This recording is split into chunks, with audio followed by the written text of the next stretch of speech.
Hello friends, எல்லோரும் எப்படி இருக்கீங்க? ரொம்ப நாள் கழித்து மீட் பண்ணுறோம்.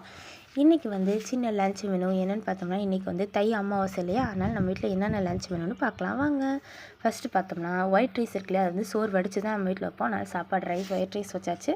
அதுக்கப்புறம் பார்த்தோம்னா பாசிப்பருப்பு போட்டு முட்டைக்கோஸ் பொரியல் வச்சாச்சு. அதுக்கப்புறம் பார்த்தோம்னா எல்லா வகையான காய்கறி போட்டு கதம்ப சாம்பார் வச்சாச்சு. நல்லா அரைச்சி விட்ட சாம்பார்னு சொல்லுவாங்களா, அந்த சாம்பார் வச்சுருக்குது. அதுக்கப்புறம் பார்த்தோம்னா தக்காளி போட்டு ரசம். இந்த வெயிலுக்கு தக்காளி ரொம்ப உடம்புக்கு நல்லது, அதனால் தக்காளி போட்டு வச்சுருக்கு. ஹீட்டெல்லாம் இழுக்கும், அதனால் தக்காளி ரசம் வச்சுருக்கு. அதுக்கப்புறம் பார்த்தோம்னா நல்லா முறுமுறுன்னு அப்பளம் சுட்டு வச்சாச்சு.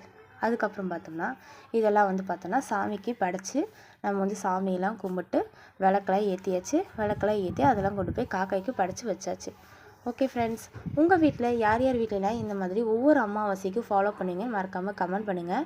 நம்ம சேனல் லைக் பண்ணிடுங்க, சப்ஸ்கிரைப் பண்ணிடுங்க, பெல் பட்டனை கிளிக் பண்ணுங்கள். பாய்.